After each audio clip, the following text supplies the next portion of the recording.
Hello everyone, my name is Tony and this is my 2015 Ford Majestic E350. I'm going to give you a basic orientation, just kind of show you how everything works and how to hook everything up. Okay, so we're going to come over here. The vehicle comes with 3 keys. This big key right here basically unlocks the door and starts the vehicle.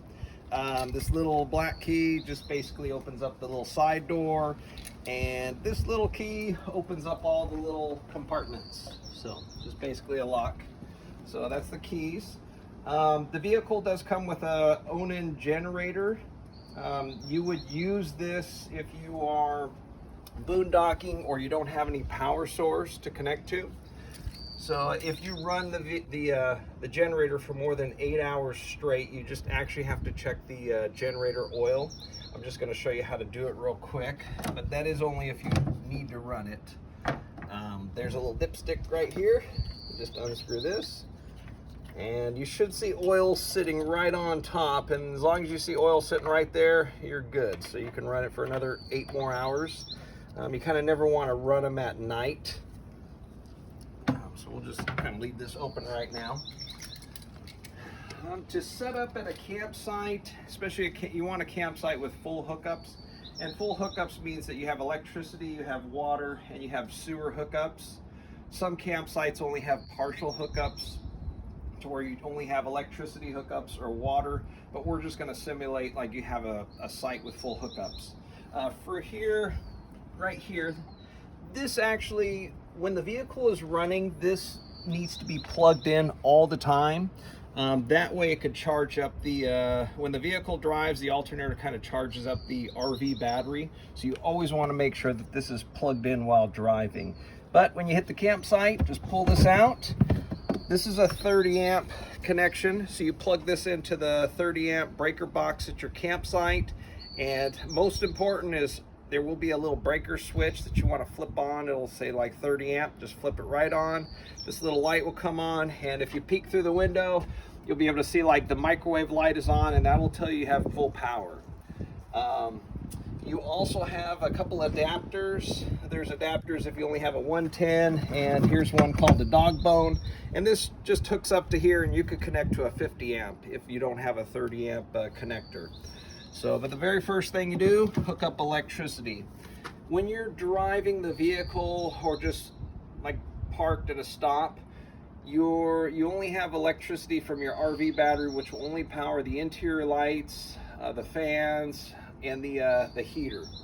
It will not run the TV set or the central air conditioner. If you want to run it while you're driving, you actually have to turn on the generator, and you can actually run this generator while you're driving the vehicle. So once that's on, then you'll have power to run the TV and the central air. But keep in mind that it does consume a lot of gas. It will consume about a half a gallon to a gallon per hour. So depending on how much a load you're using. So, but at a campsite, full hookups, first thing's electricity. So I'm just gonna leave this here for a second. Second thing you wanna hook up is water, your fresh water. So you just take this end, turn it on here. I want to screw it on real tight, and then take this other end, and there will be like a little faucet you screw it onto. And once you turn it on, you'll have full water pressure inside. So you can take a shower, use the bathroom. You don't need to turn anything else on because you have full water pressure. So this is the second thing that you hook up. The third is sewer. This can be the most intimidating, but it's simple.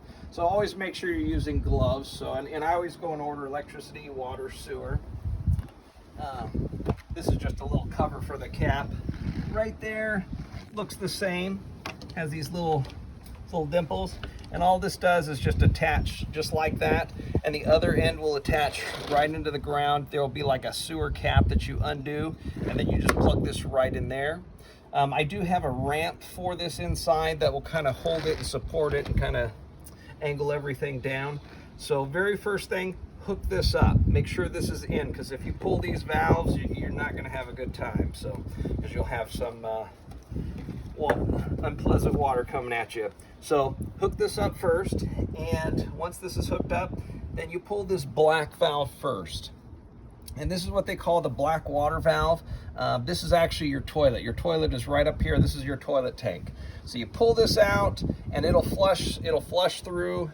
Wait about a minute or two, keep it open, and then after that, once it's done flushing, then pull this second valve out right here. This valve is actually your gray valve, your gray water, which is basically your shower water, your sink water. It's more like soapy water, which helps kind of clean the hose out. When you're at a campsite, when the hose is on, you make sure these valves are open up all the time. That way everything could just flush out through it. So, but this will be the last thing that you want to do. When you leave the campsite, close these valves, push both valves in. It doesn't matter which order. Just close the black valve, push in the gray valve, and then just disconnect. So in here I have a little compartment. I have an extra hose just in case. It's an extra sewer hose, except for it doesn't have this little adapter right here. It just basically a hole in the ground. And you could use this when you're just going to like the dump station. You just pull that hose out, connect it right there, and then just hook it right into the ground. But not to make things real complex, it's actually pretty easy. So like I said, electricity first, fresh water, sewer. You always want to go in that order. Your hands are dry dealing with electricity, your hands are clean, you're dealing with your fresh water hose, and the last is sewer. When you disconnect your utilities, you want to make sure you go in the same order of disconnecting. This, fresh water hose, and your sewer hose. So that's basically your hookups. I also have a cable inside. There is a little cable hookup right in here if you do have a cable TV at your site. And that'll be like a full hookups plus. So usually most campsites don't have cable unless you're at the high-end parks. They probably will. Your gas tank is a 55-gallon tank, and you just need to put the basic cheap 87 fuel in there. You want to make sure that you fill it up to auto stop, which is full till the thing shuts off. So because if you don't return it, then I fill it up and just charge for the gas. Now if you use a credit card, it will limit you, so it might only charge you $75 or $100, and then you'll have to do another transaction to get the rest of the fuel. So if you use a debit card, usually the limits are higher, so I think they'll give you up to $200, $250, and you could just fill it up in one shot. So, but if it stops magically at $75 or $100, it doesn't mean it's full. It just basically means that you need to do it again. They limit the transactions. So that's the fuel. We'll walk around here. I have a basic backup camera that I installed, and it'll just basically show you if there's anything behind you. This is the storage compartment, but we're going to walk around. This is just an entrance right here. This basically is your spare tire underneath here. This is your sewer hose support that I told you about that kind of supports your sewer hose. I'll keep it in here. And your sewer hose, I keep it in this little box right here. So it's the same sewer hose. And then I have a little emergency cone. I always keep like towels in here just in case if you need to wipe something down or spill something. And right here, these are leveling blocks. So if your campsite is like uneven, you can use these blocks. It's kind of like little Lego blocks. You just unscrew this and you put them behind the wheels or in front of the wheels. And if you need to go one level, just like this is fine. 2 levels, kind of want to build it up like blocks so it can gradually climb. You never want to put the blocks like this because it's too much pressure on one side and they'll actually break. So yeah, it's good to have a level RV, because if the RV is not level, the fridge will not work. So it has to be level enough. I do carry like an extra, like a first aid kit, some more leveling blocks, and then my power cables are right here. Or not my power cables, but my cable for my cable TV. I do have actually a power cable and jumper cables below. There's a little switch right here. You just click it, and after about 20 minutes, the lights will turn off, and just click it to turn off. Okay. Right here, not to get this confused with that water source, This is actually your water tank. It's more of like a boondocking feature, or if you need to take a shower, wash your hands, use the restroom while you're on the road and you don't have any hookups. This is a 40-gallon tank, so it's always good to like fill it up. That way on the road you'll have plenty of water to do whatever you need to do. So, or if you don't have any hookups, it's always good to have full water just in case. You do have a little screen door right here, a little slider. You can pass food through it or whatever you need to do. A little deadbolt up here. Okay. Lock. Right here, this is your propane tank. You want to make sure that this valve is on, so you have propane, and the propane will run the fridge right now because your fridge is running off of propane. When you connect to a site, it will actually convert and it'll run off of electricity instead. Your water heater runs off of propane, your stove runs off of propane, and your regular heater runs off of propane. Just gonna close this for now. This is a little holder, just basically holds the door in place. It's not closing in on us. Okay. You do have two little switches right here. This switch just basically turns on the LED right here. And then this switch basically turns on all these bottom lights down here. Okay, so we're gonna come inside and I'm gonna show you how to use the control panel up on top. Okay, so this switch right here is for your water heater. Let's turn it on. That's just a pilot light. And once this light turns off, that's a good sign. And right now we can hear the propane, heating up the water. It's a 6-gallon tank, so you want to set up a timer. So if you want to take a shower, set a timer for 20 minutes and you'll have hot water. And if you use up all the water, the next person has to wait about 20 minutes before they can take a shower too. It's always good practice to have the person that takes the quickest shower goes first, and the person that takes the longest shower, they go last. If someone took a quick shower, the next person might only have to wait about 10 minutes. Okay, so we're just going to turn this off. When you're connected to a campsite, you have full water pressure. You don't need to turn on anything or do anything special. But if you're not connected to a campsite, you're boondocking, like right now what we're doing, we're not connected to anything. You just turn this water pump on. And basically right now we have a pump that provides water, so I could take a shower, use the restroom, wash my hands. If you need to just pull over and wash your hands or use the restroom, you could just come over here, turn the switch on, do what you need to do, wash your hands, and then just shut it right off. If you're at a campsite with no hookups, no water hookup, just leave this on all the time. That way you have nonstop, constant pressure for water. This right here tests levels. Right now, there's nothing. The gray tanks are empty. The black tanks are empty. The gray tanks are your sink water, shower water. Black tank is just your toilet tank. Fresh water's fuel, and liquid propane gas is full, and the battery is full. So that's actually the most perfect, what you want to see. This is just a generator hours. To turn on the generator, you actually just, if you want electricity, because right now we're running off of the RV battery, so you can only turn on like the lights inside. You could run the fans, but right now you can't turn on a TV. The outlets will not work unless you actually turn on the generator. So what we're going to do is we're going to hold this down, wait till this light comes on, because right now we're priming it, wait till this resets, and then hold this down, and then the generator started. And it takes about maybe 10 to 20 seconds for it to generate enough electricity for you to turn on your microwave, your central AC. So within a few seconds you're going to see the microwave light should, actually, you know what, we didn't plug in outside, so if we plugged in, then we'd actually have full power inside, but we forgot to plug in the little power. Okay, so what we're going to do right now, we're just going to turn this off. But in general, if you don't have electricity at your site, turn this on to microwave something, run the TV, run the central air conditioner. For now, we're just going to turn this off. Your microwave.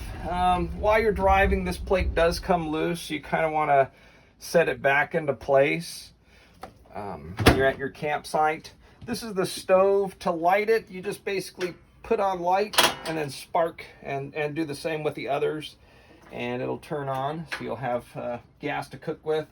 You have a light, a little fan right here. Okay. And up here, I just keep some extra condiments and a couple extra pots and pans if you need to cook. Okay. And underneath here, just some cleaning supplies if you need to clean anything, and then just an extra little dish set if you need to wash dishes or anything like that. Over here, this is the fridge. To turn the fridge on, I'm going to close these doors. You just turn this on button right here, and then just turn this gas button right now. So now auto means we're going to be running off of propane right now, since we're not hooked up to a campsite. We're not hooked up to electricity. So right now we're burning propane to run the fridge. So when you do run at a campsite, or when you do hook up, then you're running off of electricity. To open this, never pull this out. You want to push this in, okay? And the same with the other door right there. So I'm going to close this. Okay.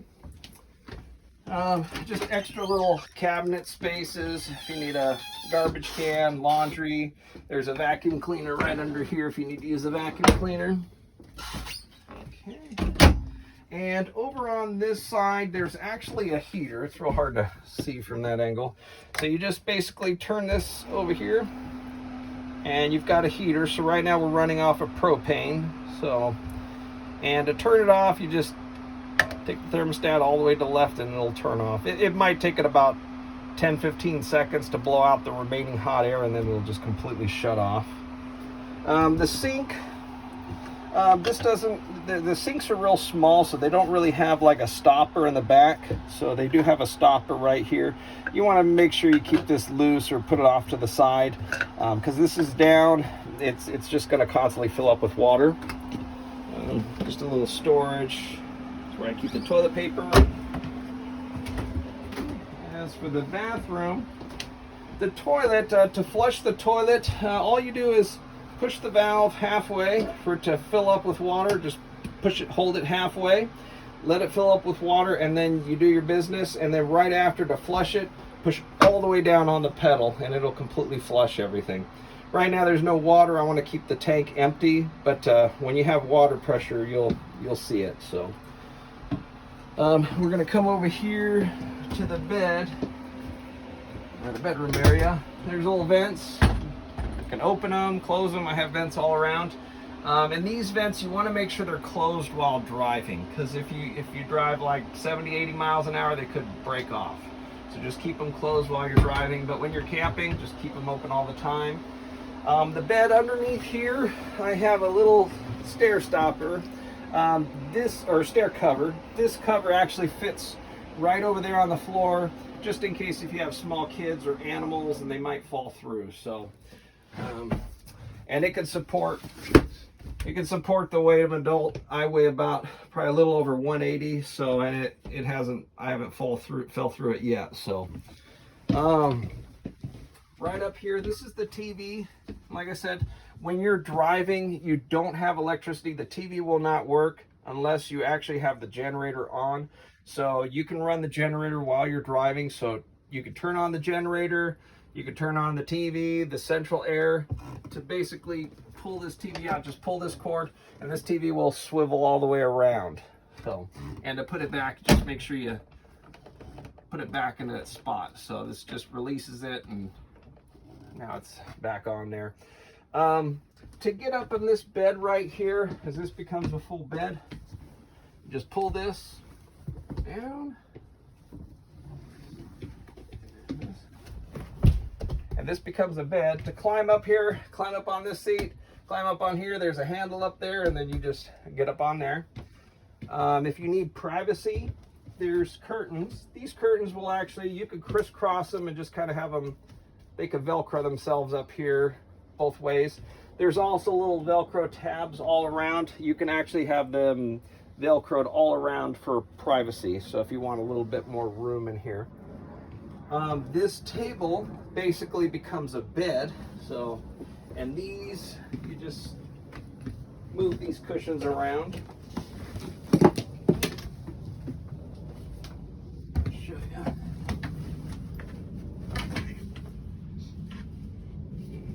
table, it will just have to lift it up and then take the bar off. Okay. And the table you actually have to lift up a little bit and then set it flat down there. And this bar will store right underneath here. And then it just kind of snaps into place. And then this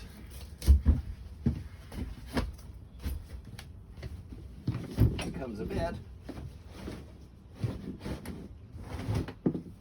Okay.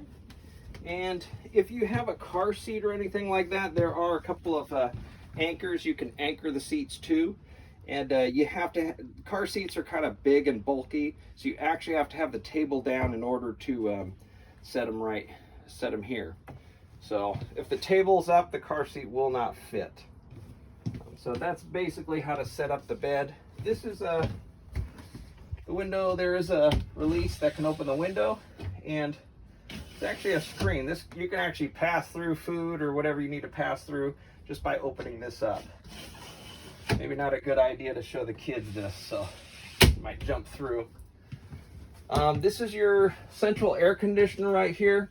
So when you're driving and you have the generator, if you have the generator on, then you can use this central air. So you just basically turn this dial over here to cold, and then just high cold or low cold, however you want it. And then you have central air conditioner. If it's a really hot day, I would recommend turning it on, because other than that, you're just running off the air conditioner in the front of the vehicle. Let me get the keys, and I'm just going to show you a few things up here.